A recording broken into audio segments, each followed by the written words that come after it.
Hi, I'm Blake Andis. Hi, I'm Kim Andis, and we've been married for 29 years. We have a son, Dylan, who is 20, and a daughter, Corey, who's 13. We both were born and raised here in Washington County, and this is why I'm running for sheriff of Washington County. I was born and raised on a family farm. We had cattle, tobacco, and hay.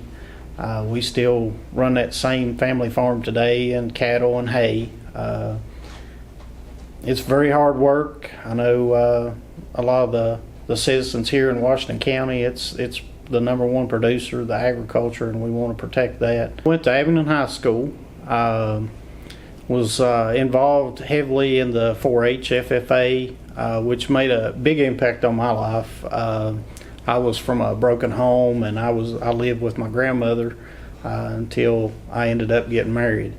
That instilled a whole lot of leadership qualities, especially being the FFA and 4-H, and I believe in those as far as helping young people in today's society. I started after high school, started at Virginia Highlands Community College, and while I was going there, I ended up volunteering for the Washington County Sheriff's Office, working in the jail, hauling inmates back and forth to the doctor's office, doing odd jobs around the jail. And I ended up later on, after I graduated, I ended up getting hired full-time, working in the jail. And from there, I worked several different things. I wanted to pursue lots of different avenues, I guess, in being in law enforcement. So I became a 911 emergency dispatcher, got certified in it while I was working in the jail, and helped them out occasionally. I would help out at court on trials and things like that. Ended up starting a underwater recovery team, a dive team, which made a big impact in the county. We no longer had to call in other agencies to go and recover stolen property. We could do it on our own time, things like that, and it helped in body recoveries, vehicle recoveries. If somebody actually ran a vehicle off, we could go and recover that thing.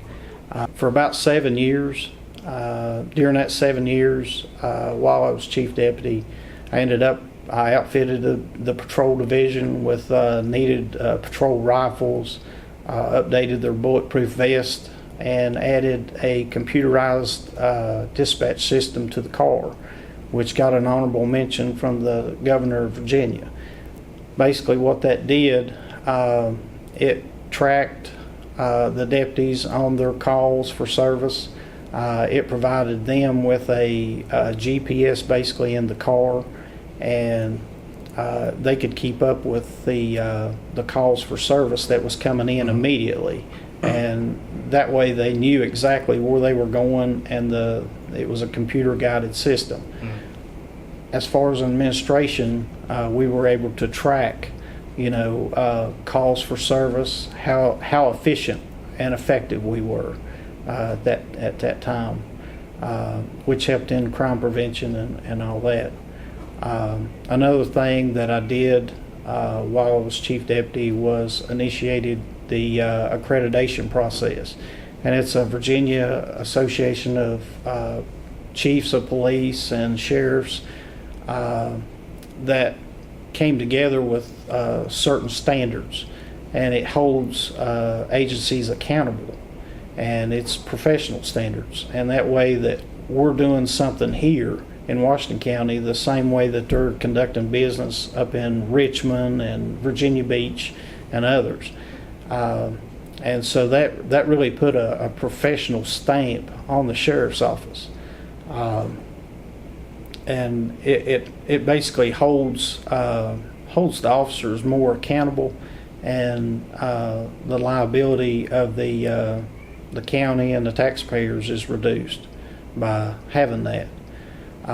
From there, In 2012, I was chose to lead the Virginia Highlands Community College Police Department, and I took my own department over at the college, and from the duties there is the same as what the sheriff faces. The budget and the liability, procedures, policy, all that is the same thing.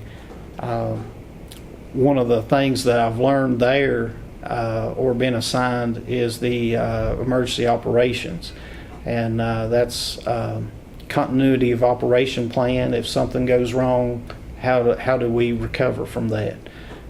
Which helps in like the county setting.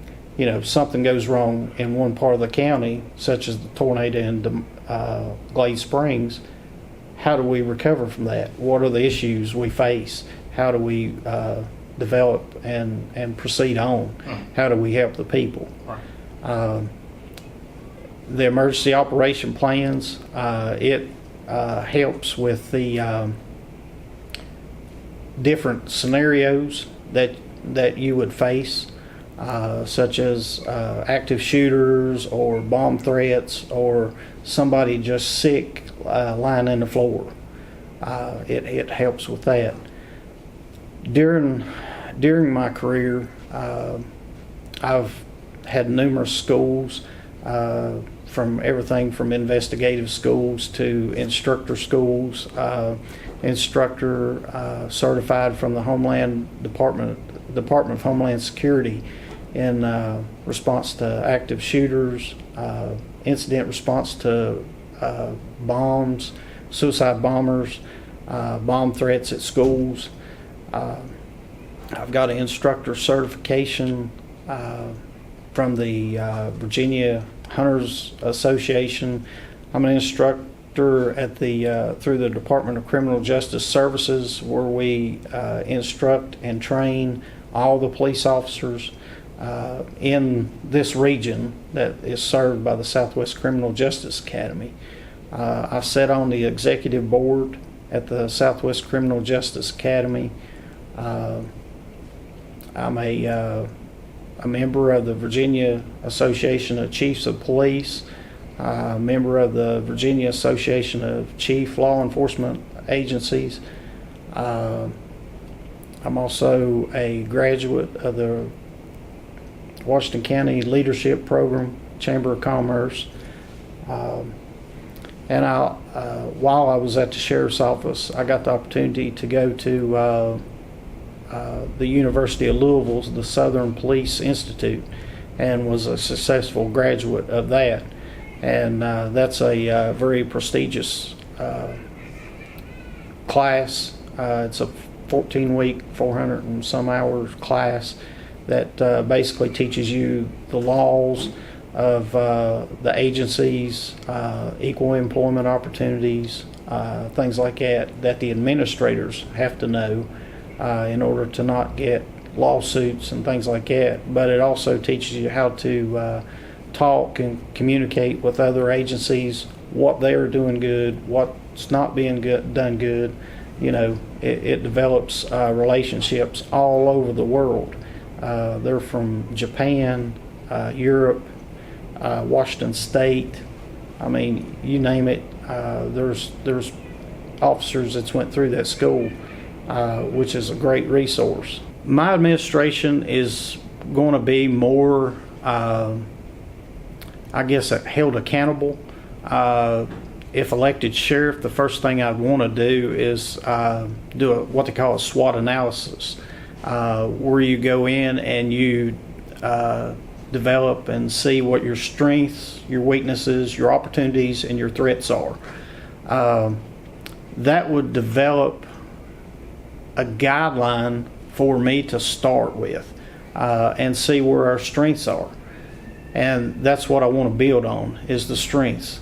And I want to improve on the weaknesses. Being out in the county now, I know I hear horror stories of some calls and things like that that's went on, and I'm fairly certain of some weaknesses that we could definitely improve on. As far as I would like to be a leader by example. I don't believe in this good old boy syndrome, of so-and-so is your dad over the high-ranking job here in the county. That does not impress me. I want to see what you can do. We've got a lot of talented individuals that work at the sheriff's office, and I want to develop that more. Because I want to, whenever somebody calls for a call for service, I want it to be handled and handled properly. Do I think there is areas that is underserved in Washington County, and how I'll go about fixing that? There is areas in Washington County that probably hasn't seen a deputy in probably years, and I want to try to fix that. I've came up with I want to develop a citizen advisory board, which has never been at the sheriff's office. I've worked for 5 different sheriffs here in Washington County while I was there in my 25 or so years being at the sheriff's office, and I don't know of any that had anything like that. But I would like to comprise a somewhat of a board, but not a board, but an advisory committee comprised up of individuals from the towns, the town of Glade, the town of Damascus, the town of Abingdon, plus I want to get the different communities, and I want to have their input. With developing the Citizen Advisory Board, I think that will instill that we are worried, concerned, and approachable with any kind of concerns in the different areas of the county.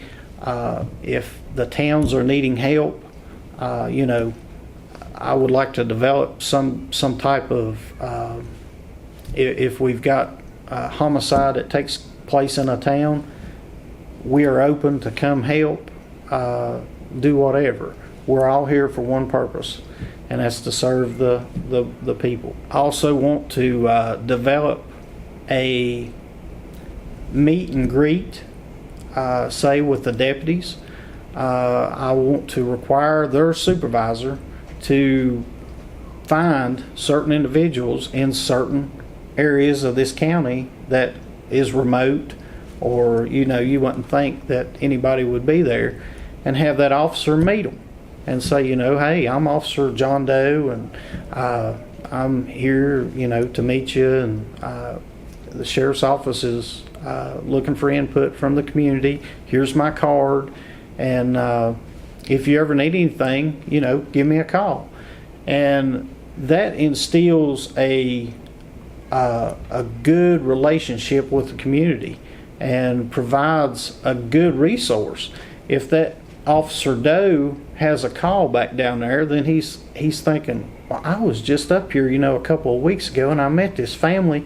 They may can help me, and it gives you a good resource, and plus gives the community a good resource. They can call in and say, well, hey, Officer Doe, you were down at the house a couple of weeks ago, and I had just a question I needed to answer, if you could. And you can provide answers, to the citizens, which I don't think that's ever been done before. Yeah. As far as crime, I would say drugs. Drugs is probably 80-90% of everything, or every call that law enforcement deals with. I would like to, as far as improving on some of the drug enforcement, I want to provide a interdiction team to work on the interstate, getting some of these high-level dealers that's importing it in, and that kind of comes along with the intel, developing intel, working with the various agencies, not just the state, local, and federal here, but state, local, federal in Sullivan County, North Carolina and places like that, developing relationships. And they can, just talking back and forth, you can get some major drug dealers off the street. Going back to our Harley Davidson bust that one time, that kind of led over, there were several weeks that we couldn't buy any methamphetamine in this county or surrounding counties because we cut a major supplier off. And from that started a whole new trend. That's whenever they started doing these home meth labs. And as far as law enforcement, we have to be able to change and go with the crime trends. And with those homemade chemicals and all that, developing in houses, hotels, beside the interstates and places like that, we had to develop training. And so we went to the Drug Enforcement Agency and got into the Clan Lab teams and developed those from different people from different agencies. And we did great work. And you can see the crime trend now. It's going into the methamphetamine. It went into like the OxyContin phase, and we were buying OxyContins right and left, and then Purdue Pharma kind of put a hold on those, and so now it's more into the opioids, the cocaine, the heroin, the fentanyl, methadone, Suboxone, and that needs to be addressed. Dealing with the schools and their environment, like I say, I've been in a school and safety environment pertaining to that since 2012. Actually, whenever I was in investigations, me and another investigator ended up starting the school resource program here in Washington County, and he had half the schools in the county and I had the other half. So that was a lot of running back and forth, but it has developed into a great tool right now. One thing I would like to see is our school resource officers trained in like first responder, mental health, and what that does is putting the school resource officers in the middle schools and the elementary schools. It makes a bond between that child and that law enforcement officer that hopefully will grow. And we, here in, I guess, a few years, we will start seeing that out in the community, that I know whenever we were in school resource, I still know some of the kids, which is now moms and dads and all that. And it's great. And I like to see the change, especially the children that I helped then that were troubled and things. And we went through processes and helped them. And I've had several come up and thank me. And I've seen their success, and it's very satisfying. I would like to train some of the teachers, the bus drivers, the janitors, housekeeping. Everybody in the school needs to be aware of some things, and that not only helps you in the school environment, but it also would help you in if you're shopping for groceries or just out taking a walk on the creeper trail. It would help. And I want to do this same project in businesses. I know schools are very vulnerable, but businesses are too. And we've got the hospital settings, the industry settings. I want to offer them training, in how you can deal with a difficult employee as far as termination, some security steps if they need securing their environment. I would like to take and provide first aid training, basic CPR, basic first aid. I want to instill in them, of how to help someone, and that's called a business security plan that I want to instill along with the community media officer. I also want to start a triad program in Washington County for our seniors. I know that I'm getting older, and now that we're coming up on the baby boomers, they're all in retirement age, and some of them still working, so I want to protect them as much as possible along with our kids. But one thing the Triad program would do would allow us to inform them of these scam calls concerning the IRS, the Appalachian Power Company power bills, you've won the lottery, you've won a new car, things like that. And I can say that personally because my family has been affected by it. And it's not just hundreds of dollars. There's hundreds of thousands of dollars leaving Washington County every year because of this.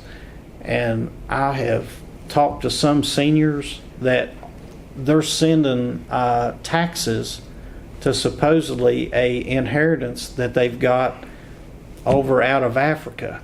And, I try to explain, and they keep sending.